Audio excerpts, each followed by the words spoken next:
imitação, que é o mais difícil. E o terceiro, por experiência, que é o mais amargo. O nosso convidado, o Dr.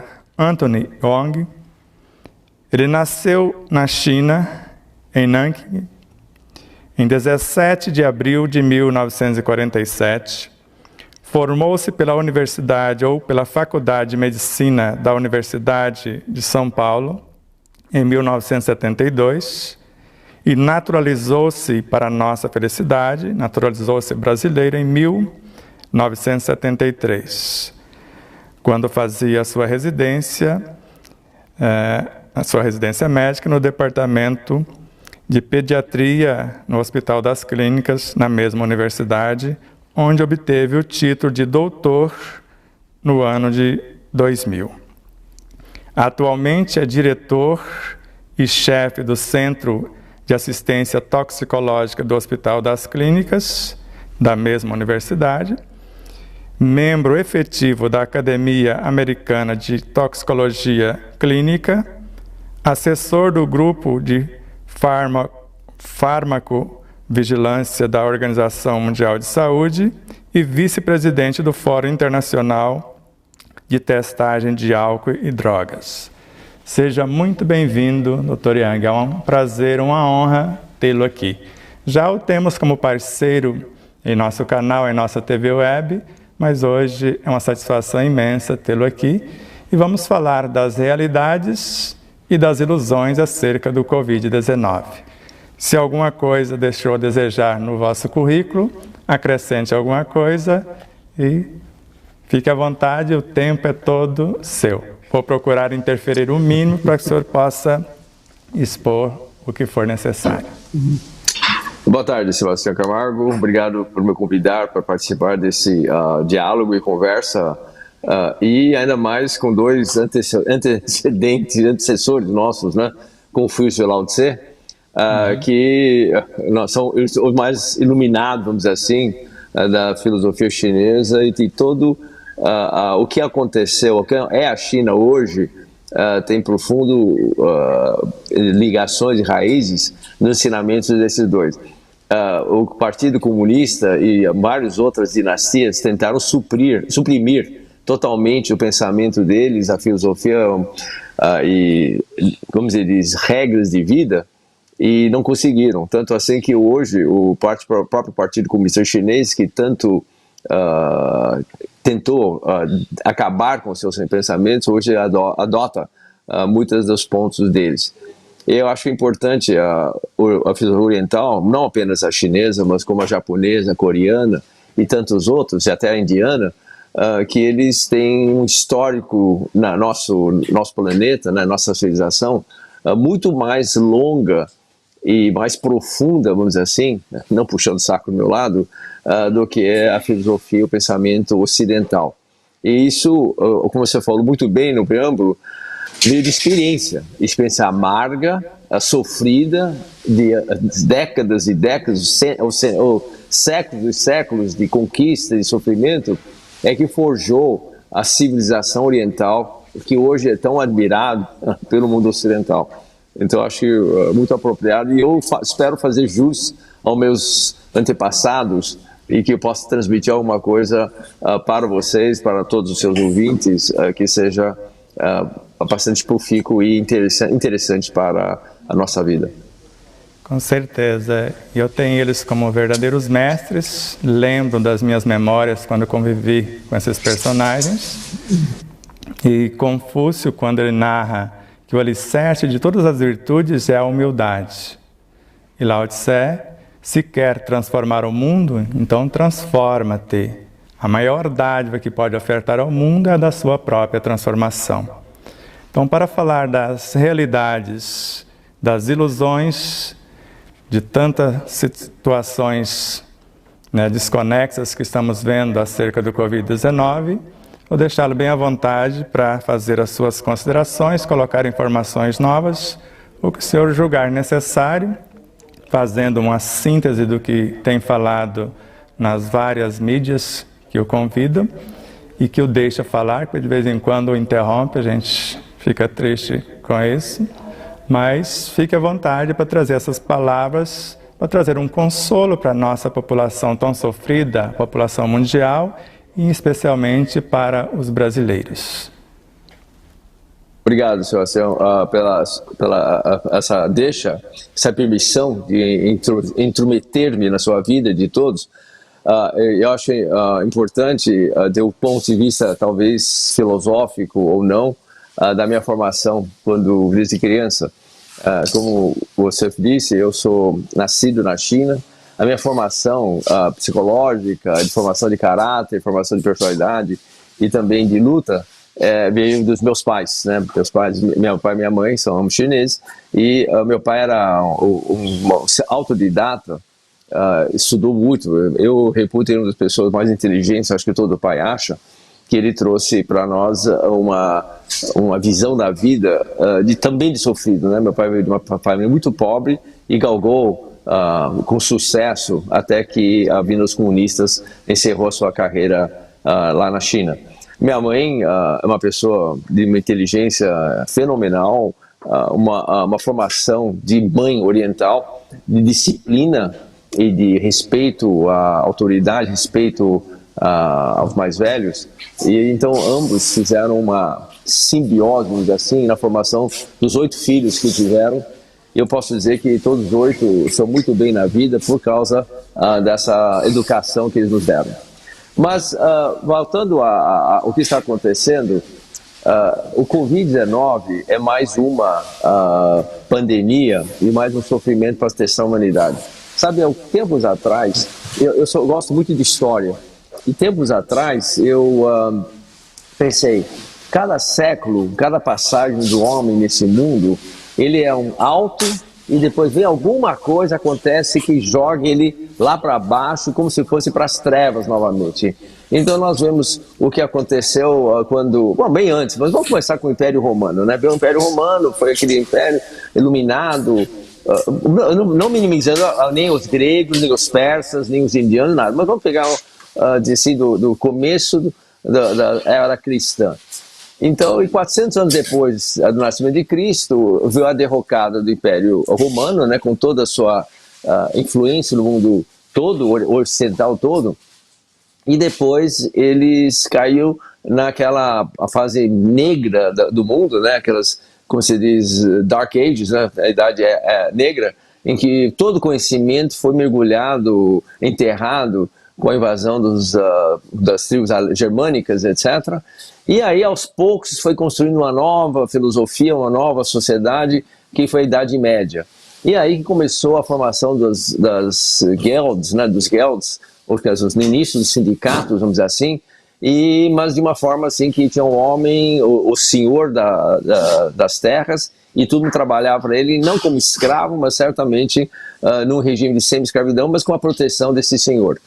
E aí então veio a época pré-renascença e veio toda a parte iluminada da renascença, né, com o Copérnico, Galileu na parte de ciências, na arte de Michelangelo, Da Vinci e tantos outros, e etc. E depois, então, nós tivemos a guerra, na época das guerras, novamente, que acabou, né? E os artistas diminuíram muito, e aí veio a época dos iluminados, os reis iluminados, Henrique VIII, Luís XIV, Luís XV, etc. E aí depois o mundo entrou numa outra época meio complicada, né? Entrou o século XIX, que o mundo voltou, quer dizer, aquela licenciosidade, vamos dizer assim, sexual e de costumes da época dos reinos da Inglaterra e da França e da Prússia, etc. Depois veio a época vitoriana, né, então, com toda a sua filosofia vitoriana de rigidez sexual, rigidez de conhecimento, etc. Parecia um retrocesso à liberdade.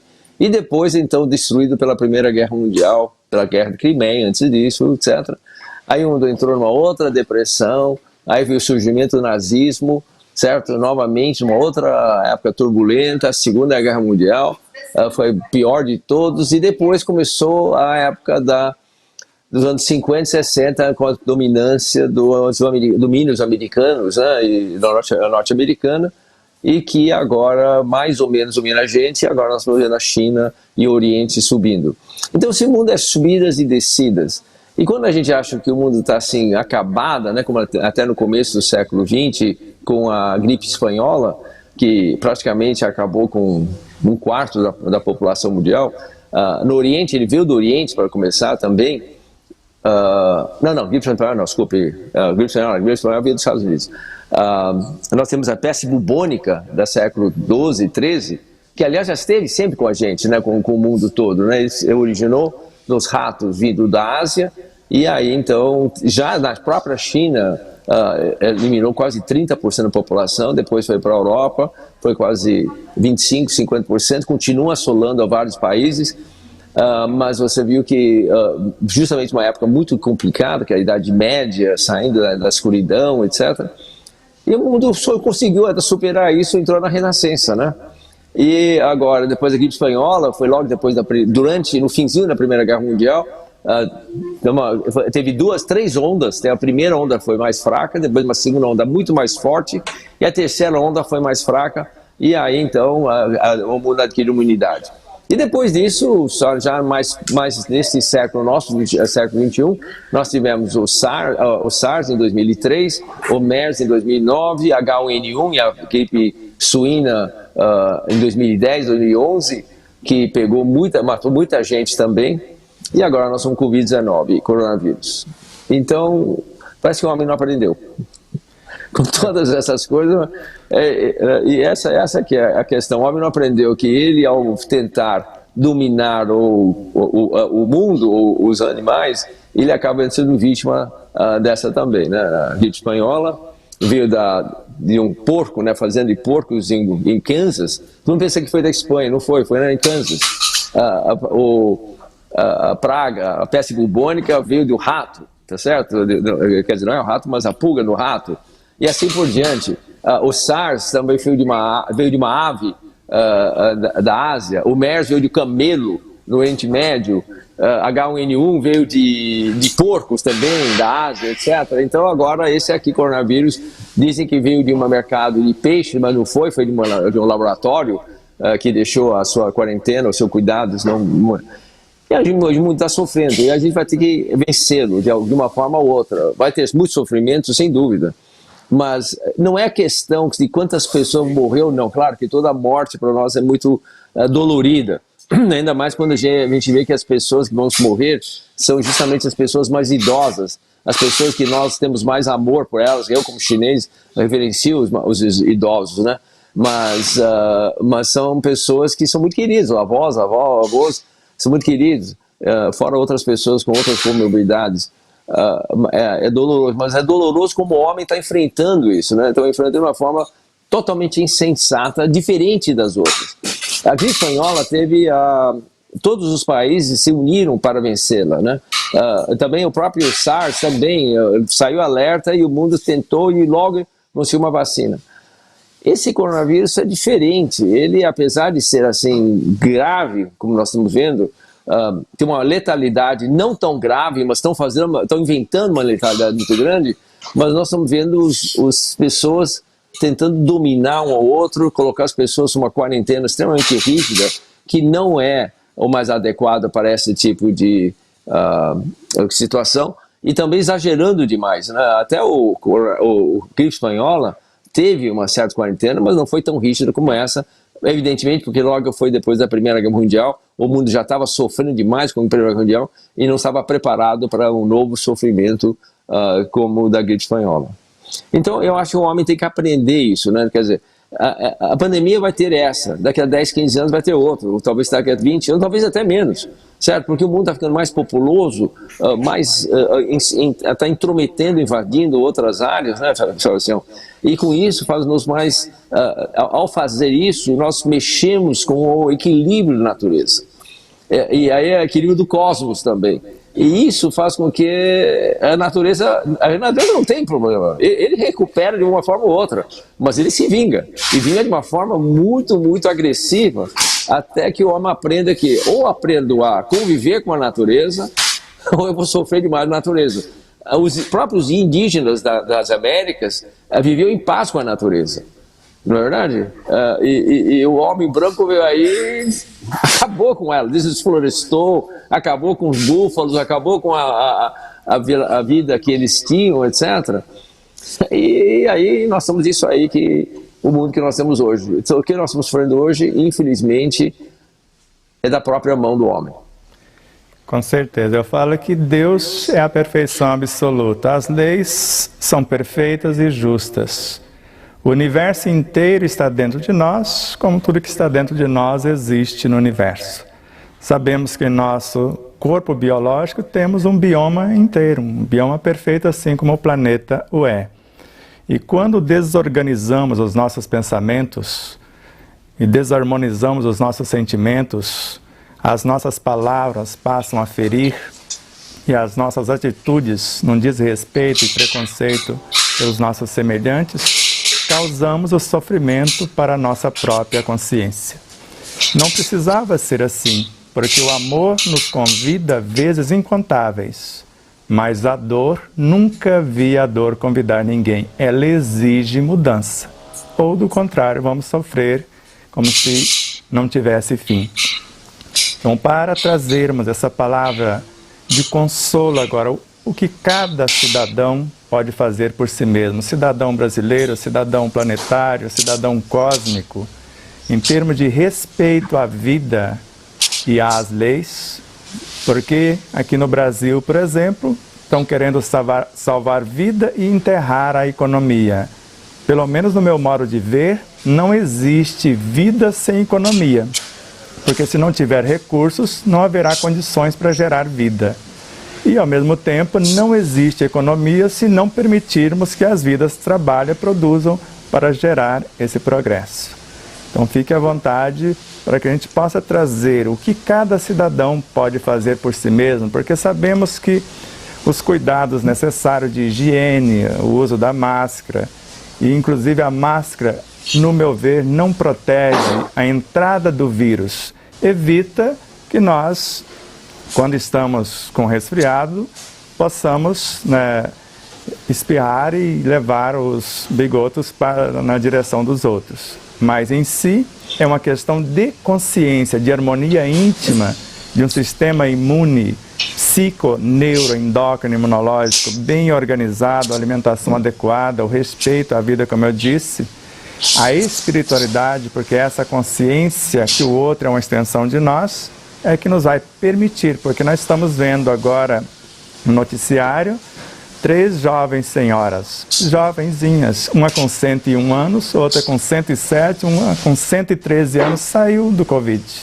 Então não é a idade, mas sim como a pessoa está psiquicamente, emocional, moral, espiritualmente e fisicamente a sua alimentação, a sua imunidade. Fique à vontade.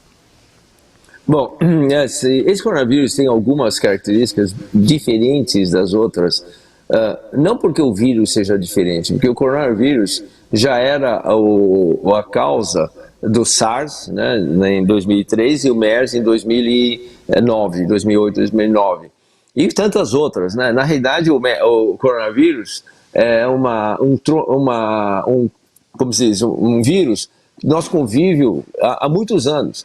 4 cepas dela faz a ronda todo o inverno, que provoca o resfriado, tá certo? Então, na realidade, nós já temos alguma imunidade contra outras cepas coronavírus. Esse especificamente, Covid-19, foi alterado, teve uma certa mutação e fez com que ele tivesse algumas características próprias. Uma característica é a alta contagiosidade, né, transmissibilidade dela. Ele é tanto ou um pouquinho mais transmissível que o vírus da gripe. A segunda coisa é ele atingir não o pulmão como os outros coronavírus. Essa que é a grande característica desse vírus. Ele não atinge o pulmão como o SARS e o MERS, que endureceu o pulmão. O coronavírus, ele não endurece o pulmão. O alvéolo, na maioria dos casos, está, principalmente no começo, está totalmente elástico, quer dizer, não perde nenhuma da sua capacidade de receber oxigênio, dilatar com a respiração e tentar transmitir oxigênio, levar o oxigênio até o glóbulo vermelho. Aí que começa a diferença. O SARS, esse coronavírus, ele, na realidade, não afeta, como eu disse, o aparelho respiratório, mas afeta a hemácia, o glóbulo vermelho que transporta, o caminhão que transporta oxigênio para os tecidos. Então, ele atinge esses glóbulos vermelhos e acaba destruindo o glóbulo vermelho e aí soltando, fazendo duas coisas. Uma é a liberação do seu componente interno, que é HME, que é o núcleo que transporta oxigênio, que quando estiver fora da célula do glóbulo vermelho, ele torna-se uma substância extremamente irritante. E a própria membrana cápsula, vocês lembram que a hemácia é biconvexa, né? E essa membrana, ao romper, ele não se desfaz. Ele vai indo e ele acaba provocando a formação de trombos. É uma forma do corpo proteger-se, né? Quando há ruptura da hemácia, ele já provoca uma reação inflamatória, como se tivesse algum agente infeccioso lá. E com isso, o glóbulo vermelho começa a ficar inflamado, ele forma o trombo e provoca inflamação. E esse binômio trombo mais inflamação é que é a causa dos sintomas graves do coronavírus. Então, ao destruir, ele forma entope, quer dizer, como se explode uma oclusão dos capilares que levam sangue até as células, e as células ficam sem oxigênio, sem nutrição, e ficam totalmente privados de todos os nutrientes, né? Porque não sai sangue, não entra glicose, gordura e todos os outros nutrientes além do oxigênio. Isso acontece em todos os órgãos do corpo, não é só no pulmão, mas principalmente o pulmão, porque o pulmão é o órgão que recebe todo o sangue do corpo. Ele coleta todo o sangue do corpo através das veias cavas, vai para o coração bombeia para o pulmão, depois ele volta para o coração esquerdo, e o coração esquerdo distribui esse sangue, se em boas condições, para todo o resto do corpo. 20% para o cérebro, 10% para o fígado, 5% para o pâncreas, 30% para o rins e assim por diante. Mas o pulmão que recebe a 100% do sangue para ser oxigenado. É por causa disso que o pulmão parece mais afetado, mas ele é afetado dessa maneira. Então, o que precisa ser lembrado disso aqui é que é evitar que a quantidade de vírus seja tão grande que ele destrói tanto os glóbulos vermelhos. Então, nós temos tratamento para isso. E depois mas se porventura o vírus já multiplicou muito e formou muitos trombos, existem tratamentos com anticoagulantes, com corticoides, com anti-inflamatórios e assim por diante, eventualmente respirador, na UTI, etc. Mas o importante é a fase inicial. Se nós tratarmos esse paciente na fase inicial, quando inicia a infecção, quando os sintomas são extremamente leves, então há uma grande chance da pessoa recuperar. Agora, o que é característica importante? Eu surgi um pouquinho, mas tem que explicar a parte clínica. É que com essa rapidez de evolução, criou-se um clima de paranoia e medo e pânico em toda a população, de tal maneira que achava que esse vírus era extremamente fatal. Pegou, pronto, você já está condenado, pode passar no cartório, pegar o atestado de morte que já era. E não é bem assim. O início, por causa dos chineses esconderam alguns dados, não esconderam propositalmente, mas também não estavam certezas dos dados, não se sabia muito bem o que estava acontecendo. Era, obviamente, uma doença nova, eles não sabiam como estava acontecendo. Não estou defendendo os chineses, eles simplesmente, qualquer país faria a mesma coisa, como aconteceu com a gripe espanhola. Aquilo começou nos Estados Unidos, ninguém sabe que os Estados Unidos foi gripe espanhola, mas foi gripe americana. Mas, de qualquer forma, o que aconteceu? E aí, quando chegou a Itália, etc., aí que começou a fazer todos os estudos anatopatológicos, etc., mas devido ao grande número de pessoas que morreram na Itália, então isso criou mais um mito muito enorme sobre ela.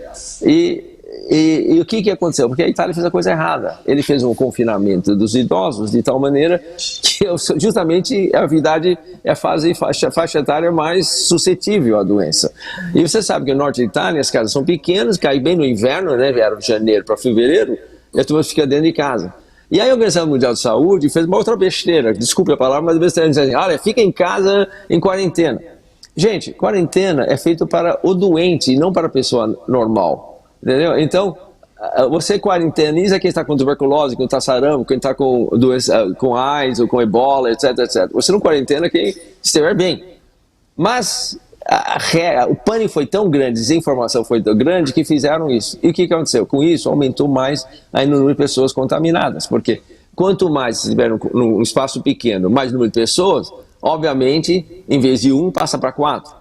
Se você estiver no ar livre, como acontece no verão, apesar do inverno, mas se estiver no ar livre, você faz um distanciamento natural. Então, as pessoas têm menor capacidade de infectar. Infelizmente, por causa dessa situação, é que houve tantas mortes. E aqui, então, o mundo está tão em pânico, os políticos, os governantes, não têm formação de epidemiologia, de infectologia, e vão atrás daqueles justamente os que dão as informações mais sensacionalistas, os mais catastróficos possíveis. E aí, então, é erro em cima de erro. Então, você vê, os países que não adotaram quarentena rígida, que permitiram uma certa liberdade, mas mantendo o chamado distanciamento social, esses saíram muito melhor. Economicamente, saíram muito melhor na saúde mental das pessoas, porque o confinamento afeta o psiquismo das pessoas. E terceiro, e o último, teve menos contágio entre as pessoas no sentido de agravamento da doença. Quais são esses países? Coreia, Japão, Taiwan, tá certo? O que eles fizeram? Eles fizeram a situação em que eles vigiaram as pessoas mais suscetíveis, mais vulneráveis, certo? E deixaram as pessoas jovens que tinham, se pegar a doença, a probabilidade de ter uma doença leve é muito maior, claro, mas também eram de observação, porque se houve uma piora do quadro desses, mesmo sendo jovem, imediatamente ele também receberia também um atendimento intensivo e cuidadoso para salvar sua vida. Mas não é que foi abandonado. E com isso, o que acontece? O Japão teve menor número de mortes, a Coreia foi a mesma coisa, a economia continuou funcionando e não houve um trauma grande à população. A Suécia fez isso de uma outra maneira, à la ocidental, com algumas alterações. Então, aí vem a diferença de filosofia de vida, Sebastião. O que acontece? O oriental, ele tem o que é chamado de união social, certo? Social web, né? Quer dizer, ele tem um trama social. Então, ele tem uma sociedade que um respeita ao outro. Se é para o bem de todos, eu faço. A filosofia ocidental é diferente, é muito mais individualista, certo? É primeiro eu, depois os outros. Na Suécia, por uma questão mais um povo escandinavo que tem um pouquinho diferente dos outros, a Suécia conseguiu implementar isso de uma forma até adequada, mas ainda com aquele viés ocidental. Então você vê que, você comparar o Japão, que é a 11ª população do mundo, teve 700 mortes até agora, depois de 3 meses, desde janeiro, não, 4 meses já, 700 mortes, e a Suécia teve quase 3.000 mortes, entende? E com uma população muito menor. O que quer dizer isso? É que o japonês, quando mandou usar máscara, todo mundo usou máscara. Quando mandou falar de distanciamento social, todo mundo mandou pelo menos 2 metros um do outro. Sentou no restaurante, já naturalmente sentava separado. E outra característica, o japonês não beija, não abraça, ele cumprimenta a distância, como todo oriental faz também. O chinês também faz isso, o coreano também faz isso. Mas o ocidental abraça, etc. Ainda mais no Brasil, italiano, espanhol, é muito mais. E isso tem um preço, isso transmite muito mais a doença. Então essa, em curto, em sinopse, é a grande diferença entre os números que nós temos no Ocidente e os números que temos no Oriente. Mas o que nós temos como filosofia para as pessoas? Em primeiro lugar, pânico e medo mata 10 vezes mais do que a causa em si. Então essas informações alarmantes de que se você pegar perto de você está destinado à morte, não é verdade. Os estudos, claro, agora a Covid está conosco já há quase 5 meses, né? Começou em janeiro, então estamos terminando o 4º mês. Então, inicialmente, a letalidade estava considerada em torno de 6, 8%, né, certo? Então, cada 8% das pessoas que pegavam morriam. Mas os estudos epidemiológicos melhores, com testagem mais ampla, mostrou que essa mortalidade não é bem inferior. É em torno de, no máximo, 1%, certo? E nos países que tiveram muita testagem, o número está chegando a 0,37%, ou seja, só de cada 1.000 pessoas doentes, 3 para 4 pessoas vão morrer. Quer dizer, já é um número bem mais aceitável, mais que a pessoa fala, mas então é uma infecção, todo mundo tem quando é infecção, claro que vai ter mortes, mas não é que todo mundo vai morrer. E isso infelizmente, o que os governantes, principalmente do Brasil, estão transmitindo para as pessoas, que pegou o Covid e já, olha, como eu falei, pega o atestado, passa lá e pega o atestado de óbito. E não é verdade isso. Não é verdade. Tantas pessoas já recuperaram. Eu, inclusive, já peguei Covid. Tá certo? Já em março, atendi vários pacientes. Naquela época ainda não sabia muito bem o que era, mas não sabia ainda mais a transmissibilidade dessa doença. Eu tive contato com eles, eu não tive nenhum sintoma, eu tenho anticorpos, certo? Eu tenho anticorpos, fiz o teste no laboratório há 2 semanas atrás e tô livre da doença e eu tenho os anticorpos, entende? Então eu represento, gente, escuta, eu represento 95% da população, não pela minha idade, você sabe que eu nasci em 47, mas pela forma como você falou bem dessas 2 senhoras, tá certo? Então, 95% das pessoas vão ter uma doença ou leve ou assintomáticos. E 5% vão ser hospitalizados. Desses 5% hospitalizados, é o que dizem, né, 90%, a grande maioria vai ficar no hospital e receber um pouquinho de oxigênio, tomar anti-inflamatório, corticoide, anticoagulante, e uma pequena porcentagem, infelizmente, vai acabar morrendo. Essa letalidade, como eu falei para vocês, tende a cair, hoje está 1%. Mas com mais exames e testes feitos, estão descobrindo mais pessoas que estão assintomáticas, e a tendência dela, quando chegar no frigir dos ovos, até etc., segundo estudos de Stanford e também outros estudos feitos em Yale, vai dizer que a letalidade vai estar em torno de 0,1%. Ou seja, de cada 1.000 pessoas doentes, vai ter um falecimento. Então, o que acontece? Então, não é verdade o que estão falando para você, etc. E que nós sabemos, todo mundo sabe, que primeiro, o desemprego mata mais, certo? De cada 1% de desemprego, morrem 30.000 pessoas. Posso repetir isso? Cada 1% de desemprego, morrem 30.000 pessoas. Quer dizer, isso é mais... 4 vezes mais que o número de mortes que nós tivemos até agora no Covid. E o Brasil está atualmente com um desemprego em torno de 35% a 40%. Ou seja, muitas das mortes que nós estamos vendo agora, provavelmente não é Covid, mas é por causa das consequências do isolamento, da quarentena, da frustração, do desespero, suicídio, separação. As pessoas que já têm um problema cardíaco vão morrer de problema cardíaco por causa dessa coisa. Pessoas que estavam com diabetes e deixaram o diabetes controlado vão morrer de diabetes, mas vão colocar o quê? Vão colocar como Covid, porque tem um decreto lá dos governadores, muito antiético, muito ilegal, se qualquer morte é Covid. Então, vocês como população aí fora, são leigos, vocês não têm esse acesso às informações que nós temos. Então, desconfie. O Brasil já devia ter saído disso. O pico do Brasil foi na Páscoa, no meio de abril. E, no entanto, vocês olharam, o pico teve um pico. Mas por causa dessas bagunças, bobagem que os governadores, muitos mal intencionados fizeram, nós estamos tendo um pico mais para frente agora. E eu quero saber quantos desses realmente é Covid. Sabe que fizeram um teste outro dia na cidade de Santos? Ou fizeram 3.000 testes, alguma coisa, ou 2.000, 3.000 testes. Deu menos de 20, deu positivo. O resto, que tinham sintomas, etc., não tinha, quer dizer, deu negativo. Quer dizer, o que está acontecendo? Sabe, hoje as pessoas mentem descaradamente, e a população está sendo levado a um desespero, porque os canais só falam isso, só falam das coisas desastrosas, só pintam tudo negro, que você tenha cuidado, fica em casa, senão você vai morrer. Gente, a própria Organização Mundial de Saúde disse que hoje a maior fonte, a maior causa de contaminação é indoors, é dentro de casa, certo? Ele é responsável por 70% das contaminações. E agora, hoje, eu li um artigo de um professor da Harvard, que coincidentemente outra professora de Johns Hopkins, são as 2 melhores universidades médicas do mundo. Assim, gente, quarentena já era, não é uma questão mais.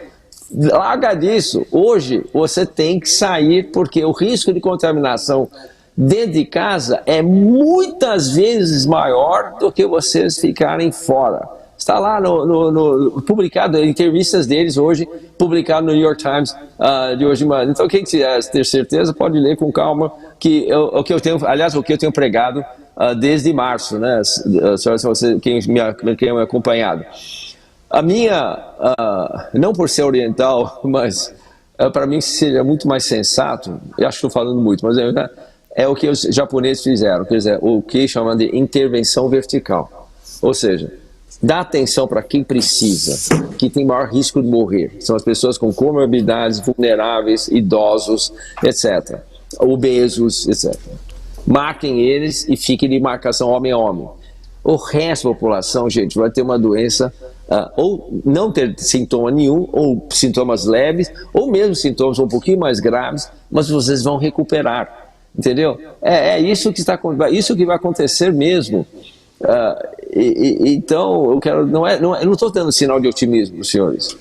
Vocês só lerem o que está publicado em todas as revistas médicas hoje, estão falando isso. Os Estados Unidos entrou em quarentena há 3 semanas. Hoje, 48 dos estados já estão flexibilizando e abrindo. 3 semanas. A Alemanha ficou em quarentena 6, 7 semanas. Está abrindo. A Áustria é a mesma coisa. Entendeu? E o Brasil entrou em quarentena dia 19 de março e agora estão endurecendo cada vez mais. Porque o Brasil é diferente? O brasileiro é diferente? Ou o vírus do Brasil é diferente? Pensa um pouquinho, gente. Usa bom senso. Aqui, falta bom senso aqui. Isso não é medicina, não. Isso não é ciência, não, que estão usando. Certo? Eles estão usando realmente, mexendo com o seu, como se diz, a inocência das pessoas que aceitar qualquer informação. Aliás, isso é próprio dos ditadores, né, Sebastião? Você lembra sempre que os ditadores usavam do medo, certo? E do ódio e de notícias falsas para dominar politicamente o povo. O último que eu conheço muito bem, que chama ditador, aliás, todos são baixinhos, Mussolini era assim, Napoleão também era assim, e aqui nós temos vários baixinhos aqui também, que estão usando do medo e da paranoia para subjugar a população com esse medo totalmente sem sentido. Tem uma palavra de Allan Kardec que é exatamente assim: se o homem soubesse a força que tem e colocasse a sua vontade a serviço dessa força, seria capaz de realizar verdadeiros prodígios. E a nossa maior força, principalmente no Brasil, é a nossa liberdade. E o poder, no nosso caso, a nossa Constituição, emana do povo. Então, quando nós vamos tomar consciência e pleitear nossos direitos mediante o cumprimento de nossos deveres? Mas parece que o tempo que você nos doou com muito carinho acabou. Agora eu vou deixar por sua conta o tempo a partir daqui para você fazer suas considerações. Desculpe, eu falo muito. Não, mas o tempo hoje ser mais sucinto as coisas. Seu. Mas espero ter sido útil, né? Não joguei nada assim que não seja aproveitável, não seja concreto, né? Eu acho, mas é importante o que você falou. Nós temos que tomar nosso destino, o futuro nosso nas nossas próprias mãos, né? Nós não podemos deixar pessoas usando notícias desse calibre. Coronavírus realmente é um vírus extremamente agressivo. Ele é letal? Mas para uma parte insignificante, pequena da população. Para a grande maioria das pessoas, certo, que não tem nenhuma comorbidade saudável, maioria de jovens, principalmente que o Brasil é um país jovem, vai ser uma doença muito leve que vão recuperar, e muito provavelmente em casa, ou então nem perceberam que tiveram. Eu tive uma dor de cabeça, dor de garganta, etc. E passou. Será que eu tive? Vai fazer exame e deu positivo. Deu um exame positivo, mas nem percebeu que tinha sido infectado anteriormente. Esse vai ser 95% da população. Mas se nós deixarmos a situação correr como está, infelizmente vocês não vão morrer de Covid. Vão sofrer pra caramba das consequências dessas regras impostas de quarentena totalmente absurda, como diz o Fernão Mesquita, a quarentena burra que se instalou no Brasil, em vez de usar os miolos, de fazer um distanciamento inteligente, que não faz com que o povo sofra, a economia não sofra e o país consiga sair praticamente ileso. Ele falou isso, escreveu isso, mais ou menos dia 20 de março. Hoje, 15, 16 de maio, acho que pessoas não leram esse artigo dele, mas é importante isso. Ele usou como exemplo justamente os países que fizeram o isolamento, ou seja, distanciamento inteligente, tá certo? E o povo praticamente não sofreu principalmente psicologicamente, não sofreu economicamente, mas principalmente não sofreu na alma, certo? E não sofreu espiritualmente com essas coisas propagadas assim de uma forma tão irresponsavelmente por certos governantes.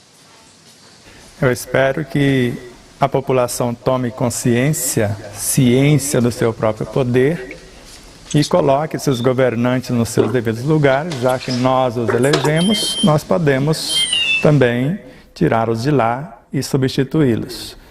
E eu agradeço profundamente a sua mensagem de consolo, de conforto, de esclarecimento, porque nós fizemos um misto de filosofia, de ciência e de espiritualidade, porque a intenção foi exatamente essa. Eu teria muitas perguntas para conversar, para nós falarmos durante horas, mas deixa passar essa onda do Covid e depois nós vamos lembrar das nossas experiências passadas na China, no Japão, em outras instâncias e falar da vida, da nossa origem, natureza e destinação. Então, como desde o início, quando entramos em contato, o senhor cedeu os vídeos para publicarmos em nosso canal e graças à sua contribuição, o nosso canal cresceu bastante. Não temos um público como tem em outros canais, mas temos 16 anos de estrada em rádio e televisão e já atingimos mais de 50 países com as informações. Mas o despertar da consciência, tanto os nossos programas, está tudo à sua disposição. Quando o senhor julgar necessário, é só falar que a gente está aqui para lhe servir, para somar as forças. Agora eu deixo com você. Posso somar uma última filosofia chinesa? Posso falar sobre a última filosofia chinesa? Eu já falei, alguns de vocês devem ter ouvido isso, mas eu não canso de repetir. É que eu acho que é importante o homem sentar-se, situar-se onde ele está no universo, né? Então eles perguntaram para os chineses, o que você considera a sua importância no universo? E o chinês fala assim, eu sou apenas uma gota. Gota? Isso imagina para o ocidental que é uma gota, né? O ocidental quer ganhar prêmios, quer ser o homem mais importante. Não, sou apenas uma gota, como assim? Mas e qual é a importância de uma gota? Mas se eu cair uma gota num balde, eu faço pequenas ondas. Agora, nisso aqui, eu fiz outras ondas entrarem comigo para poder fazer essas ondinhas. Se eu tiver muitas outras gotas pensam igual a mim, eu faço uma onda grande. Agora, se eu tiver um monte de ondas, eu faço um tsunami, eu mudo o mundo. É isso. Isso se chama social, certo? A sua engrenagem, o social web, quer dizer, justamente entrosamento social, a consciência social. É isso que faz com que na Coreia, na China, no Japão, eles não pensam neles mesmos, mas pensam na comunidade, o que ele reflete, a importância para a sociedade. Gente, nós temos que adotar isso para o mundo brasileiro e ninguém vai, com isso, ninguém vai parar. Eu sou chinês de nascimento, mas sou brasileiro de coração. Eu gostaria de deixar essa mensagem para vocês, misturar uma mistura da filosofia chinesa, não o governo chinês hoje, da filosofia chinesa que eu cresci, que meus pais me ensinaram e eu espero poder transmitir para vocês também. Então, Deus nos abençoe nesse instante divino, que multiplique em sua vida, nos seus familiares, no seu trabalho, em tudo que você lidar direto ou indiretamente, que possa florescer milhões de vezes. Uma gratidão profunda pela sua presença, aos nossos telespectadores. Agora eu peço que visite, siga os mais de 140 mil seguidores já do Dr. Yang no Instagram.